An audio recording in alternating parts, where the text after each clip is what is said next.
एक बार पुनः मैं सभी कक्षा 11वीं के छात्रों का स्वागत करते हैं अपने यूट्यूब चैनल मैथमेटिक्स क्लासेस में। जैसा कि पिछले क्लास में हम आपको बता दिए हैं प्रॉपर्टीज ऑफ सबसेट के बारे में, मतलब सबसेट क्या है, प्रॉपर्टीज ऑफ सबसेट, और उस पर आधारित सवाल है। आप सवाल बनाइए, किसी भी तरह का प्रॉब्लम होता है तो कमेंट में लिखिए, वो बता दिया जाएगा। आज हम आपको पढ़ा रहे हैं वेन डायग्राम। काफ़ी इंपॉर्टेंट चीज़ है वेन डायग्राम। कहने से ही स्पष्ट होता है। डायग्राम होता है चित्र या आरेख। तो वेन डायग्राम आखिर क्या बोलते हैं? वेन डायग्राम का मतलब होता है किसी भी सेट का वेन डायग्राम अगर खींचना है तो वो एक डायग्राम के माध्यम से होगा। सेट को देखना है डायग्राम के माध्यम से, किसी भी सेट को देखना है डायग्राम के माध्यम से। उसका डेफिनेशन लिखे हैं जॉन वेन नामक मैथमेटिशियन, ये गणितज्ञ था जॉन वेन। इन्होंने क्या किया, समुच्चय के बीच अधिकांश संबंध क्या होता है, जैसे सबसेट का संबंध होगा, सुपर सेट का संबंध होगा, प्रॉपर सबसेट का संबंध होगा, यूनियन का संबंध होगा, इंटरसेक्शन का संबंध होगा, ये सब क्या है, संबंध है। तो वही लिखे हैं समुच्चयों के बीच अधिकांश संबंधों को एक डायग्राम द्वारा निरूपित किया, जिसे वेन डायग्राम कहा जाता है। अपने ही नाम से उसको निरूपित कर दिया। वेन जॉन वेन नाम था और वेन से शुरू किया, इसलिए वेन डायग्राम दे दिया। लिखे हैं सेट का, किसी भी सेट का वेन डायग्राम वृत्ताकार सर्कुलर होता है। साथ ही सेट का एलिमेंट वृत्त के अंदर होता है। किसी भी सेट का वेन डायग्राम खींचेंगे तो वो एक सर्किल के रूप में दिखाएंगे, और सेट का जो एलिमेंट होता है वो सर्किल के अंदर लिखा जाता है। एक एग्जाम्पल, जैसे ए सेट है, इसका एलिमेंट है 1 2 3 4 5 का वेन डायग्राम। तो एक वृत्ताकार सेट लिए, उसके अंदर एलिमेंट को डाल दिए 1 2 3 4 5। तो ये होता है अधिकांश संबंधों को एक डायग्राम के द्वारा दिखाना, वही होता है आपको वेन डायग्राम। जैसे सबसेट का वेन डायग्राम क्या होगा, यूनियन का वेन डायग्राम क्या होगा, अभी हम बताएंगे बारी बारी से सबका। तो अब देखिए, ये तो हो गया आपको किसी भी सेट का वेन डायग्राम। आप पढ़े होंगे यूनिवर्सल सेट, पढ़ाए हैं। यूनिवर्सल सेट जो होता है वो यूनिवर्सल सेट होता है सार्वत्रिक समुच्चय। वो दिए गए सेट का क्या होता है, सुपर सेट होता है, तो उसको बोलते हैं सार्वत्रिक समुच्चय, यूनिवर्सल सेट। उसका जो वेन डायग्राम होता है वो रेक्टेंगुलर होता है, आयताकार होता है, तो उसको लिखा देंगे। जो ये यूनिवर्सल सेट का वेन डायग्राम रेक्टेंगुलर आयताकार होता है, और जितना भी सेट होता है वो यू से छोटा ही होता है, याद रखिएगा। यूनिवर्सल सेट सबसे बड़ा सेट होता है, उससे छोटा ही होता है कोई भी सेट, या तो उसके इक्वल होगा या उससे क्या होता है, छोटा। इसलिए यूनिवर्सल सेट का मतलब सार्वत्रिक समुच्चय का जो डायग्राम होता है, सार्वत्रिक समुच्चय का डायग्राम वो यू हो जाता है। क्या हो जाता है, यू। उसको दिखा देता है, वो देखिए लिखे हैं यूनिवर्सल सेट का वेन डायग्राम। याद रखिएगा, यूनिवर्सल सेट का वेन डायग्राम आयताकार होता है, रेक्टेंगुलर, वही लिख दिए हैं। यूनिवर्सल सेट का वेन डायग्राम रेक्टेंगुलर आयताकार होता है। मान लीजिए यू होता है universal set, A B C D F. इसका जो वेन डायग्राम होगा इस तरह से आयताकार, और उसका जो एलिमेंट होगा उसके अंदर, बाहर नहीं अंदर। अब यहाँ लिखे हैं यही है संबंध, ए सबसेट बी है, बी सबसेट ए है। ये तो एलिमेंट हम नहीं लिए, अब एलिमेंट वाला भी एक एग्जाम्पल देंगे। जो ए सबसेट बी का पालन कर रहा है, तो कैसे हम लोग एलिमेंट को दर्शाएंगे वो दिखाएंगे की बात। ये खाली वैसे है, बिना एलिमेंट का है। ए सबसेट बी का वेन डायग्राम और बी सबसेट ए का वेन डायग्राम, दोनों में अंतर समझिए। ए सबसेट बी है तो अभी हम पढ़ाए हैं, जो ये डायग्राम जो होता है सेट का वो वृत्ताकार होता है, सर्कुलर होता है। तो ए और बी क्या होगा, सर्कुलर, दो सर्किल ले लिए। अब ए सबसेट बी है तो ए का टोटल एलिमेंट किस में जाएगा, बी में, तो बी क्या हो गया, बड़ा। बी क्या हो गया, बड़ा, अर्थात ए जाएगा बी के अंदर, ए जाएगा बी के अंदर, तो बी के अंदर ए सबसेट बी। जहाँ है बी सबसेट ए, तो बी जाएगा ए के अंदर। देख लो बी है ना ए के अंदर में, तो जैसे सबसेट रहेगा बी सबसेट सी रहेगा, तो बी जाएगा सी के अंदर। दो समुच्चय का ऐसे सर्किल लेना है और बी को सी के अंदर डाल देना है, तो ऐसे होगा। अब एक एग्जाम्पल के माध्यम से, डिजिट दिया हुआ रहेगा, कैसे होगा उसको देखेंगे। देखिए डिजिट के माध्यम से एक एग्जाम्पल दे रहे हैं। ए और बी कोई दो सेट दिया हुआ रहेगा, तो कहेगा सबसेट का वेन डायग्राम दिखाने के लिए। तो ए में लिए हैं ए बी सी और बी में लिए हैं ए बी सी डी, तो कह रहा है ए सबसेट बी का वेन डायग्राम। सही में ए सबसेट बी हो रहा है, क्योंकि ए का टोटल एलिमेंट किस में है, बी में है। ए जाएगा किसके अंदर, बी के अंदर। देख लीजिए ए और बी दो सेट लिए वृत्ताकार, ए है बी के अंदर, तो ए सबसेट बी। ए का एलिमेंट है ए बी सी, तो लिख दिए ए बी सी। बी का एलिमेंट है ए बी सी डी ई, तो बी में फिर ए बी सी डी ई नहीं लिखना है, इसके अतिरिक्त जो बच रहा है उसको लिखना है, केवल डी ई। अगर इसमें बी में लिख दीजिएगा ए बी सी तो वो गलत हो जाएगा, क्योंकि सेट में आप पढ़े हैं रिपीटेशन नहीं होता है, विभिन्न वस्तुओं का सुपरिभाषित संग्रह होता है। तो ए बी सी लिखा हुआ तो है ही, जो रेस्ट बच रहा है उसको लिख देना है। डी ई बचा तो डी ई दिए डी। अब दोनों को मिलाइए तो देखिए, तो ए बी सी डी ई मिला।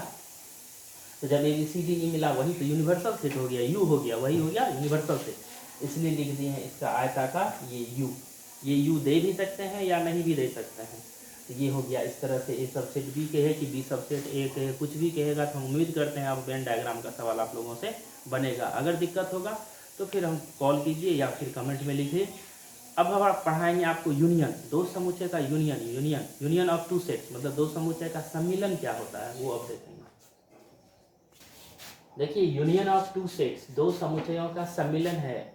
ये ऑपरेशंस ऑन सेट पढ़ रहे हैं आप, तो दो समुच्चय का सम्मिलन है, दो समुच्चय का सर्वनिष्ठ है, दो समुच्चय का अंतर है, समुच्चय का पूरक है। तो पहला टॉपिक उठाए हैं उसमें दो समुच्चयों का सम्मिलन, अर्थात दो समुच्चय का यूनियन कैसे ज्ञात करेंगे। काफ़ी इंपॉर्टेंट टॉपिक है 11th के लिए, क्योंकि इसको जब समझ में आएगा तो ये क्या कहते हैं आपको इसमें पढ़ने के लिए है। परमुटेशन कम्बिनेशन में भी इसका यूज है, उसके बाद प्रोबेबिलिटी में भी यूज है, और 12th में भी इसका यूज हो जाएगा प्रोबेबिलिटी में। तो दो समुच्चय का यूनियन क्या होता है वो देखिए। दो सेट ए और बी का यूनियन अर्थात ए यूनियन बी, दो समुच्चय के यूनियन को हम लोग ऐसे लिखते हैं ए यूनियन बी। दो सेट के बीच अगर ऐसे लिखाएगा तो यूनियन पढ़ेंगे, और सेट नहीं रहेगा वैसे ओपनली रहेगा तो उसको यूनिवर्सल सेट पढ़ना है। तो दो सेट के बीच में आ गया तो ए यूनियन बी। उन सभी एलिमेंट्स का सेट होता है जो ए में रहता है या बी में रहता है या दोनों में रहता है। या लगाए हैं, निश्चित नहीं है ए में होगा कि बी में होगा, लेकिन किसी एक में अवश्य होगा, किसी एक में अवश्य होगा। और यही कारण है हम लोग यूनियन को हटाते हैं तो या लिखते हैं और इंग्लिश में और लिखते हैं। याद रखिएगा, यूनियन को जब हटाते हैं तो हिंदी में या लिखते हैं या अथवा लिखते हैं, इंग्लिश में क्या लिखते हैं और, ओ आर, और। अर्थात x belongs to A union B, इसका मतलब हुआ x किसका अवयव है, ए यूनियन बी का। तो वह x या तो ए में होगा या किस में होगा, बी में। तो यूनियन को हटाए हैं तो क्या दिए हैं और, हिंदी में लिखिएगा तो क्या दीजिएगा या। तो x ए में होगा या किस में होगा, बी में। निश्चित नहीं है जो किस में है, लेकिन किसी एक में अवश्य है। जहाँ दुविधा की बात होती है, स्पष्ट नहीं होता है, वहाँ या लिखते हैं या और देते हैं। तो x belongs to A union b, x a और एक्स बी, इस चिन्ह का प्रयोग दोनों तरफ से किए। अगर ऐसे लिखा हुआ है तो इसका मतलब ये समझिए, अगर ऐसे लिखा हुआ है तो इसका मतलब ये समझिए।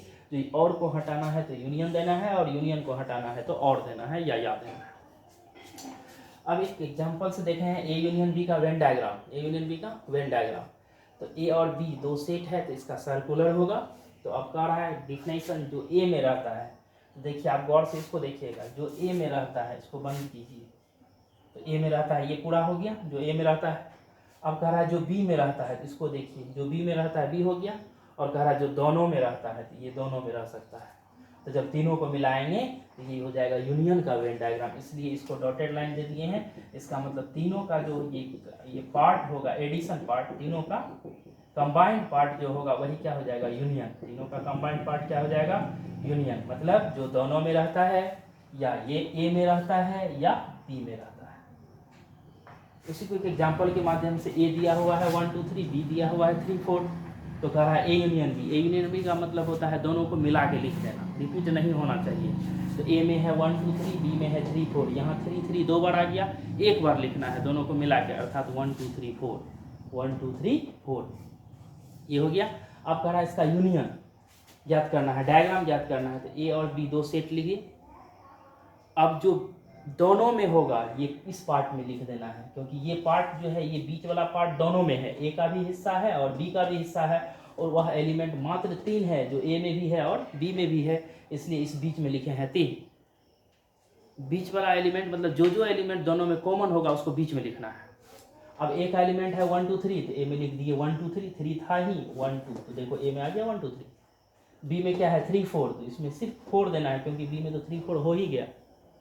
इसको जो यूनियन कीजिएगा तो 1 2 3 4 पूरा आ गया ना, इसलिए यही कारण है यूनियन का वेन डायग्राम जो होता है इस तरह से पूरा कंप्लीटली होता है, कंप्लीटली तीनों का कंबाइंड पार्ट, अर्थात या तो बीच में होगा या ए में होगा या बी में होगा। तो याद रखिएगा, दो समुच्चय का यूनियन याद करते हैं तो यूनियन में होता है क्या है, एलिमेंट को मिला के लिखते हैं, रिपीट नहीं होना चाहिए।